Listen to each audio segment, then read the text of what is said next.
the great thing is the more you connect to it and the more you just feel in and listen, the stronger it gets too. Just trusting yourself brings that connection back. So it's not like we've lost it. We just have to hear through all the noise and build up that straight path to our intuition again.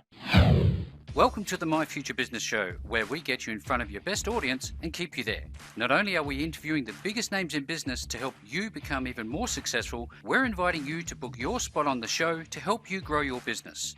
So at the end of the call, make sure you fill in the interview application form at myfuturebusiness.com/interviews.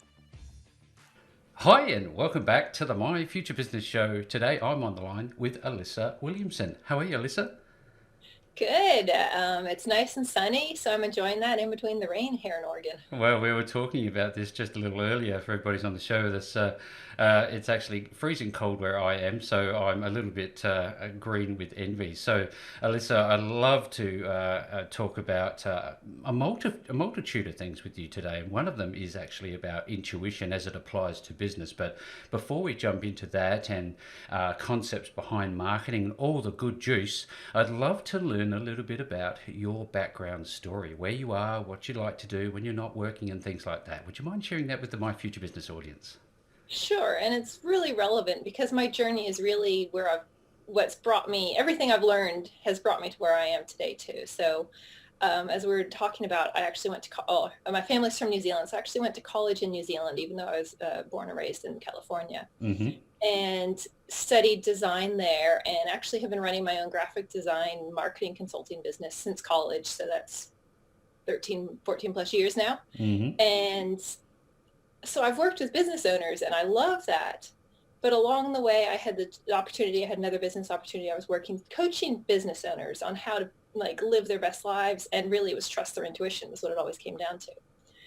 And then I was doing some training as a business owner. I did some training in theta healing and got certified in intuitive success coaching to work on myself as a business owner. I was like, I don't want to do anything with this. I want to work on myself.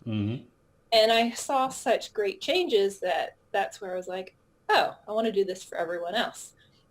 And so really what I like to just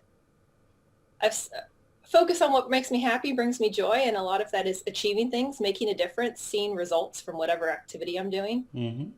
Being active. I love going outside, hiking, being in nature, working out, playing with my ferrets. I've got 2 ferrets. Beautiful. Yes, I had a couple of white ferrets actually. Oh, wow. A long time ago, yes. Wow, that takes me back. They can be quite vicious if you don't know how to treat them. Oh, yeah, these 2 are such sweeties, but it's like having 2-year-olds on speed running around the house. They are very, very quick. I definitely remember having them in the family when we were on the farm. So I thank you so very much for sharing a little bit about your background. I think it's very important to give that sort of context. Now, I know that with intuition, I guess we need to unwrap that a little bit because for the My Future Business audience, because some of us don't necessarily understand what intuition actually is. Is this a feeling? Is this something that's tangible? How do we know if what that is? Yeah, and that's perfect. And it's actually, everyone may feel it a little bit differently, but it comes down, and it's the reason we call it gut feeling too. It's just, you get that feeling in your gut. Some people get a positive or negative feeling in their body, but it's your body. It's this innate wisdom. It's this tool we are all born with. But society teaches us almost to overthink everything. And so it's getting back down to that and getting connected with your intuition and being able to trust it to make decisions. Yeah, it seems so simple, doesn't it? But oftentimes we don't trust ourselves enough, do we? Is this a matter of confidence? Do you think?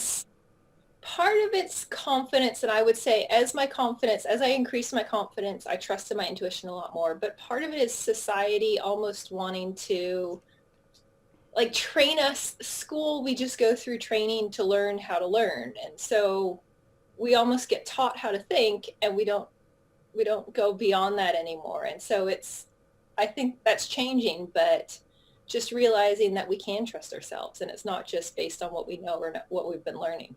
Yeah, no, that's an interesting point that you make about schooling because, we learn reading and arithmetic and we learn all the basics of social interaction in large parts. But I wonder, through all these years of institutionalization, if you like, can we unlearn what we've learned in this respect to unlock our intuition? Definitely. And it's not like we lose access. We just, the connection isn't as strong. And the great thing is the more you connect to it and the more you just feel in and listen, the stronger it gets too. Just trusting yourself Hmm. brings that connection back. So it's not like we've lost it. We just have to hear through all the noise and build up that straight path to our intuition again. Something just came to mind. I think it's quite relevant in terms of marketing, which I'm looking forward to talking with you about clients and messaging and strategy and all those wonderful things. I wonder, cutting straight to the statistics of things, they are hard number parameters inside of a business. Does Mhm. intuition play a part when we're looking at those types of elements of business?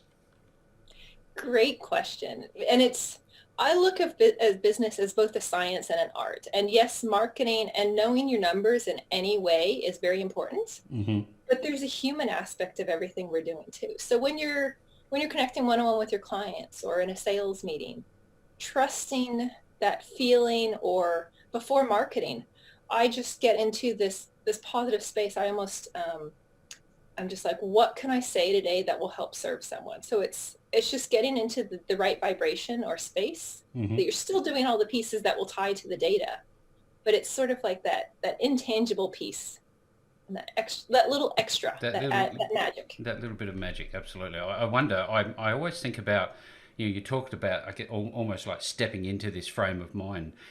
What does your routine look like, especially if it's a cold day and you don't really feel like throwing the sheets back and getting out of bed? Is there something that you do every single day to heighten your intuition? Yes, and there's a couple. I've taken this from different readings. Like read The Morning Miracle and followed. I love to just learn and how to improve myself. Hmm. And so what I do is I have this morning routine, and I find that lately, as I've been doing it, the more I do it, the better I feel. But it's also the easiest thing not to do when you wake up in the morning. And you're like, I'd rather Mm. snooze. And so I actually have been waking up an hour earlier, and it gives me space to just be and not to rush. And I have affirmations and I visualize those. So visualization is such a powerful tool, and it gets me excited because there's something I'm working towards. There's a purpose to what I'm doing in my day. It's not just another day of tasks or things that I have to do. Hmm. It's there's this greater meaning, whether that's I want to have meaningful experience for parents, I want to have meaningful experiences with my kids. You view it from a different lens if you're like, oh, but this is another meaningful experience. Even if they're driving me crazy, this is a meaningful experience in our lives. You have that too. I don't yet, but I've got the ferret, so I'm training. Well, I And can then absolutely assure you that it's coming. there is, and it's just that it's again, it comes back to mindset. How are you going to be in this situation, and what is it in terms of the bigger picture? Yeah, And so, I just love to just touch on intuition as it applies to other processes throughout your business. Let's assume that you're in human resources and you're the recruiter.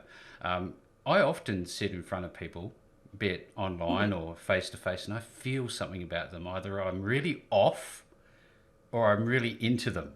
Is that what yeah. we're talking about here? And does it apply to the recruitment process, do you think? Definitely. And it can be sensing whether they're right or wrong for the position, or maybe you're just not connecting. Something's not there.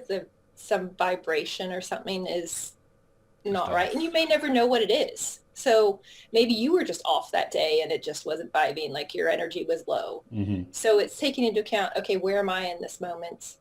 But where maybe there, you don't know. But there's our intuition is really taking all this information that we can't consciously process, and our subconscious processing it. Yeah, I wonder when you are interacting in the workplace and you do feel that you just want to be a little bit left alone today, a little bit distant. Um, is there some sort of a technique that you should be considering, like just telling people, "Hey, look, I'm a bit off today," and just let them know so they're not second guessing? Yes, and that's the thing is communication is key. And I've noticed that people a lot more will say, hey, I've got anxiety, I just can't handle this today, or I'm an introvert. And so I think we're starting to understand that maybe people are like, hey, I'm really focused today. I need to focus on this project. Can Hmm. we talk, like set another time, or can you give me 2 hours or something? But just communication and verbalizing how you're feeling, because if they don't know you're having a bad day, they're going to interpret it that you don't like them, and then they're going to get all upset, and all Yeah. these things just spiral. Yeah, I can see that with your coaching there'd be a lot of structure to it because given that intuition is almost like a cornerstone to every single pillar of business, um, what sort of a process do you take people through? Do you start with, hey, look, this is mindset and this is intuition, this is finance, this is ops? How does it work? Yes, so I love this because I've been explaining this to a few people. So I have a weekly curriculum of activities I'm taking people through, sort of building up. So first is discovering what is their why? Why are they doing what they're doing? Because if you don't have a purpose or a goal, you're not Hmm. going to get there. And then once they have that in mind, we dive into actually going through the chakras, because that will align you with your intuition, better understanding of that, and then habits, and then marketing techniques. So that's sort of a curriculum that's going weekly in the background, but then we're meeting one-on-one. And that's really where they're both so powerful, both together. Like one's building the foundation, but meeting one-on-one is where intuitively I'm helping customize and address their problems. Maybe they've got belief work that is limiting them. I found that with a lot of business owners. They may be doing all the right things, but if their beliefs are holding them back, we're working on that, or their Hmm. marketing, or whatever they need in those customized sessions. This is very interesting. This idea of, I guess, your energy alignment through chakra and Reiki and all of these wonderful things. More often today, I'm seeing and having conversations with people that don't separate the two because they are intertwined, aren't they? Yeah, and I'm a very logical, scientific mind on one sense. So I'm not just going to say, oh, it works, blah, blah, blah. I'm like, Hmm. I want to do research. I want to see, You want here's to know studies why? on intuition. Yeah, here's what they're finding. Yeah, absolutely. This is great information. I very much thank you for sharing it with us. Now, is this a full deep dive into chakra? Is it actual treatment of chakra? Can you do it online? Can you do it remotely? How does that part of it work? So we can work remotely. We can work through Zoom, phone calls, in person. I like the flexibility of being able to do that. I would say it's a piece of what I do. My main focus is working with business owners, but working with them, I've been told I'm like a hybrid coach. Hmm. I work with them as their business, but as a person and their life, because I want them to be living their dream life because of their business. And it depends on the person. Maybe we're going to dive deeper into their chakras, but usually I focus on the beliefs and the mindset and what's holding them back. Yeah, thank you. It can be all-consuming business, can't it? For some of Yeah. those, some people who are just they wake up and every living moment, every waking moment is just about business. Is there a need to maybe step back and get more of a balance between living your life and just being a slave to a business?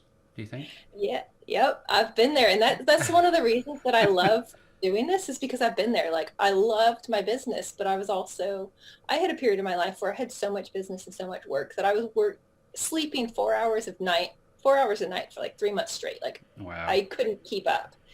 And I it's not didn't good feel for you. like I was living. No, it wasn't good for me. My health, my brain wasn't working anymore. Hmm. But I was like, I don't enjoy this anymore. I don't love my business because I don't have a life. And it's I know the saying is like you can't find balance, but it's having the right goals and intentions, because when I changed from just trying to make money to, hey, this is the lifestyle I want to live, my business, like, and all the other work I did, my business shifted too.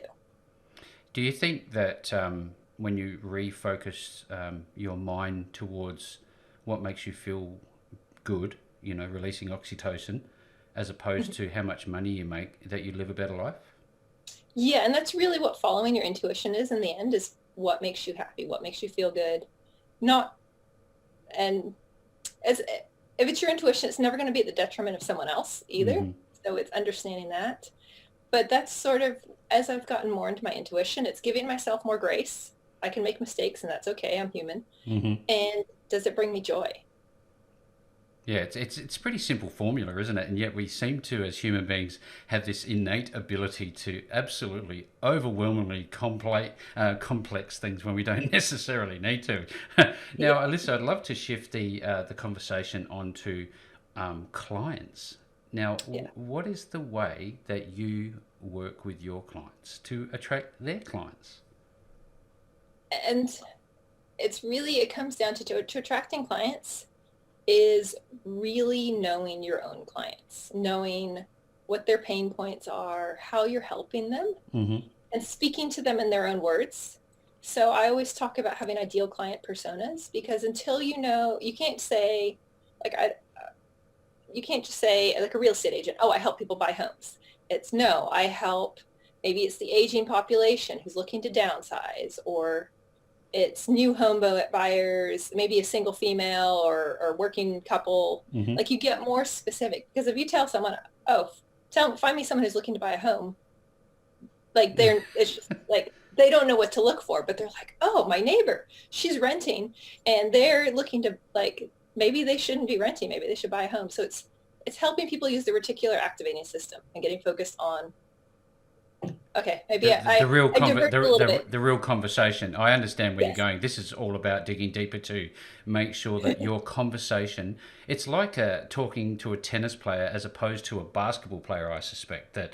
Hang on, can you serve the basketball to me? There's a misalignment of the message, isn't there? Yes, yes. Oh, it's funny because from there, once you have that ideal client in front of you, I wonder. Let's use that real estate idea, and we know who we're talking to. This avatar.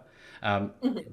do you then have to start writing down those sorts of conversations so that you in turn can create some sort of a marketing message for them? How does that part work?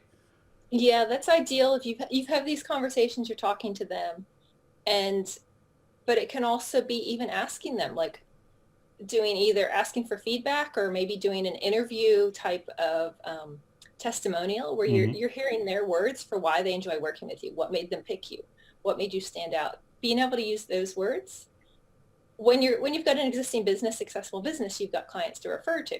When you're just starting out, that's where you're doing a little bit of guesswork, a little bit of research, and you're always modifying as you go too in business. Yeah, I think this unlocks the next part of the conversation because when you are starting out, Alyssa, you don't have clients, but you need to form some sort of a plan, some sort of a strategy. Is that a difficult, lengthy process, or is this something that you can just do in a matter of moments by writing something down about a strategy? It depends how well you know your market. If you know the pain points, or if you're just like, well, really with any business, either someone has in-depth experience with it or they see the need. Mm-hmm. So usually they have enough information to get started with. It's better to take action than to sit trying to get it just perfect every time, because every interaction, every marketing piece you create, you'll get feedback and know how it's going to work. So the message, where you put it, and then who you're reaching out to, all affect it. Yeah, absolutely. I wonder now. Then we've talked about intuition, we've talked about strategy, we've talked about avatars, alignment, but we've kind of skirted around the topic of mindset. Is this important for the overall, I guess, health and well-being of the business owner as well as how they communicate with their clients? Do you think? It's vital. If Mm. you go into you can go into an appointment in a negative mindset, or it's like a pessimist. If you go in expecting bad things to happen, they're more than likely going to happen, They're going whether to it's because happen. of your energy, or Yeah. you were looking for signs that it was going wrong rather than looking for signs that it was going well. So it affects how you perceive the world, and it affects how you interact with the world and what you attract. Like, the energy you have, people feel it. With your coaching, I'd love to talk a little bit more about that. Is this a something that people come into for a couple of days? Is it a month, or how long does your coaching program go for? I guess that I depends largely on the type of client. Yeah, and it depends, but for the most part, I recommend 6 months. I have a 3 month program depending, but usually 6 to 12 months, because as I've seen just from experience and working in marketing too, I can help people and I can give them some advice in 1 or 2 sessions, but I'm not making that change. Mm-hmm. And yeah, change belief work. Like, once you change beliefs, it can be instant. Like, you've got it fixed, but it's the habits. I want to create the habits for success and elevate my clients so that after they're done with me, they don't need me anymore. They've got all the skills they need. But Yeah. to do that, I need to have the time to work with them. Often think when I'm talking about coaching about accountability partners, is this largely the value, I guess, your clients would take away from your experience in your coaching, do you think? It's huge because many business owners, we're smart. We've done the research. We know what we're supposed to be doing, but it doesn't mean we do We it. do it. No. Having that accountability, but also, yeah, having the systems, but also the training, and just every coach is different. I've worked with multiple different coaches. I would elevate to a different level, and then I was, okay, I've finished with this coach. Who else do I need to work with to get to the next level? See, this is fascinating for me because I've always loved talking to business owners, coaches about their own journey, like we're doing today with you, Alyssa. With your own personal development, I'd love to switch back to that just briefly and look at some of the people that inspire you to do some of the work that you do. Who are you following at the moment that's really having an impact on the way you run your business? I always love Brendan Burchard. I love his high performance. Sometimes it was funny because I was talking about something the other day, and then he put out a blog post and it was very similar. And I hadn't, like, of course I like a lot of what he says too, so it's probably influenced me, but I was like, oh, that's really cool. Like I'm talking about the same things he's talking about. Hmm. Um, He's been around for some years, hasn't he? He's no yeah, fluke. Some of his content is amazing. yeah. I've been to his live events. It was like 6 or 7 years ago, so it's been a long time. And I love his message of live, love, matter. Like it's more Yeah, than just business. it's so Um, simple, isn't it? yeah, Dan Kennedy. I've done a lot of research and following his philosophies and magnetic marketing. The Um, god of marketing, Dan Kennedy. Wow, yeah, he's amazing. yeah, been to some of those events too. And GKIC, I'm sure you're familiar with that group Yeah, of individuals. Um, yeah. so do you have many of Dan's books, and what one, if you do, has influenced you the most? Do you think he has a whole stack of them? I was going to say they're right under my desk. They're on my business I'm card. propping up my plants. Just hang on. Yeah, I think I liked just the. Let me. Oh, it's hidden away. I was going to say, it was the one on just how to write a long form sales letter too. Just Yep. how to create that magnetic mark. Because it was, I like I love the bigger picture, Yep. but I can figure that stuff out pretty quickly. I'm like, I want the details. How do you do this? Like I was breaking it down, looking Hmm. at it, You and just Do you know analyzing the it. thing about Dan Kennedy for me? He's the old school guru, and Yeah. he's grumpy and he doesn't want to get older and all these things he talks about. But you know what? I always wonder because if you look at the generations before him, the marketers that he looked to, and mentors of his own, they all had very similar principles. Do you think now that we've moved into the 21st century that he is still relevant today in the digital space? Yes. And sort of talking back to that is he was grumpy. He's always like, it doesn't need to look pretty. It just needs to look Like a sales written. letter? Like it's the meat of the message is the most important part. But as a graphic designer, I'm like, it can look pretty too. It doesn't have to be ugly. And then when they did a rebrand and sort of was changing the look of all of their marketing, I was like, see, it can come together. They don't have to be mutually exclusive. Just because it's effective doesn't mean it has to be ugly. Yeah, but that's just the thing, isn't it? And that's where the shift is, and that's really what I was trying to unlock because, when you see these little banner ads that he said they have to look ugly. And I always Yeah. wondered about that because it really never sat with me. So it's really Well, you nice can, to hear that.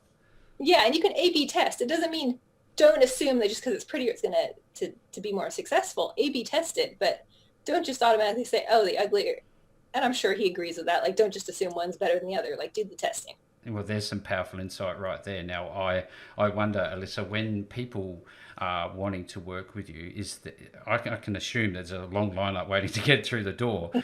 What is the process that people have to go through to start working with you, and where are they going to find you? So they can find me on my website, alyssawilliamson.com, and that's ALYSSA. And I offer actually, because an intuitive coaching session is hard to explain. So I actually offer a free 15-minute intro session. So just so they can get a feel of that and I can get a feel of where they're at too, if we're a good fit. And I also have a free guide, how to create your how to create your dream business and dream life, and that's available on my website as well. Yeah, well, look, there has been so much great conversation here. I've really enjoyed my time on the show with you today, Alyssa. For everybody who is with us listening, make sure you visit Alyssa at alyssawilliamson.com. I'm actually going to be making that link available back to Alyssa. The first thing you should do is download her free guide. Alyssa, in closing, thank you so very much for spending some time with me on the My Future Business show today. Thank you. This has been amazing. Thanks for joining us today. If you enjoyed the call, then make sure to subscribe, leave a comment, share us with your friends, and book your spot on the show at myfuturebusiness.com/interviews. And if you're looking for solutions that will help grow your business, then visit myfuturebusiness.com/shop.